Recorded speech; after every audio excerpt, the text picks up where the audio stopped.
लोकसभा चुनाव को लेकर के पहले चरण के जो नामांकन की प्रक्रिया है वो 28 तारीख को समाप्त हो रही है और चुनावी माहौल जो है वो बिहार समेत पूरे भारत में है। लेकिन जैसे ही एनडीए ने सीटों के बंटवारे के ऐलान के बाद उम्मीदवारों के नाम की घोषणा कर दी तो लोगों की निगाह महागठबंधन के उम्मीदवारों पर टिकी हुई है। हालांकि पहले चरण के लिए उम्मीदवारों के नाम की घोषणा तो नहीं हुई, लेकिन आरजेडी ने उम्मीदवारों को जो सिंबल दिया उसको लेकर के वो लोग चुनाव में तैयारी कर रहे हैं। लेकिन जनता दल यूनाइटेड और खास तौर से एनडीए ने जब अपने सीटों पर उम्मीदवारों के नाम की घोषणा की उसके बाद लोगों की निगाह टिक गई कि आखिरकार महागठबंधन अपने उम्मीदवारों के नाम का ऐलान क्यों नहीं कर रहा है। लेकिन तेजस्वी प्रसाद यादव कांग्रेस के नेताओं के साथ दिल्ली में मीटिंग कर रहे हैं, तो ऐसे हालात में एक नेता की बड़ी चर्चा होने लगी और वो थे बिहार विधान परिषद के सभापति देवेश चंद्र ठाकुर की। इसलिए कि जनता दल यूनाइटेड ने उन्हें उम्मीदवार बनाया और घोषणा की और घोषणा के बाद उन्होंने मुख्यमंत्री से मुलाकात की। कई सारे एनडीए के नेताओं से उनकी मुलाकात हुई और फिर उसके बाद वो अपने गृह जिले सीतामढ़ी में जहां से वो चुनाव लड़ रहे वहां चले गए। तो ये सवाल उठने लगा कि आखिरकार सीतामढ़ी जो ऐतिहासिक धरती है, मां सीता का वो जन्म स्थान है, तो वहां पर राजनीतिक तौर पर आरजेडी या गठबंधन की तरफ से किसी उम्मीदवार की घोषणा क्यों नहीं हो रही है।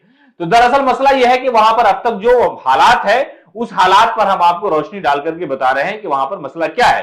दरअसल वहां पर देवेश चंद्र ठाकुर के चुनावी मैदान में जाने के बाद महागठबंधन ये चाह रहा है कि किसी स्वर्ण समाज से न बल्कि जो बहुजन समाज के लोग हैं उन्हें वहां पर उम्मीदवार बनाया जाए। तो ऐसे हालात में अर्जुन राय की दावेदारी थी और कहा यह जा रहा था कि उनको शायद पार्टी ने मना कर दिया है या यह कि उन्होंने अपनी दावेदारी वापस ले ली है या कि अब भी उम्मीद में है, जब तक घोषणा नहीं हो जाती है उम्मीदवार के नाम के ऐलान पर सबकी निगाह टिकी हुई है। और जो तीन नाम सबसे प्रमुख नाम इस वक्त चल रहे हैं सियासी गलियारों में और जो हमारे सूत्र है वो बताते हैं वो ये है कि तीन नाम इस वक्त सबसे ज्यादा चर्चे में है कि आरजेडी अपने खाते में सीतामढ़ी की सीट रखेगी और वहां से ये लोग उम्मीदवार हो सकते हैं। तो आइए हम आपको बताते हैं विस्तार से। वहां पर रामेश्वर महतो जनता दल यूनाइटेड के मौजूदा एमएलसी हैं।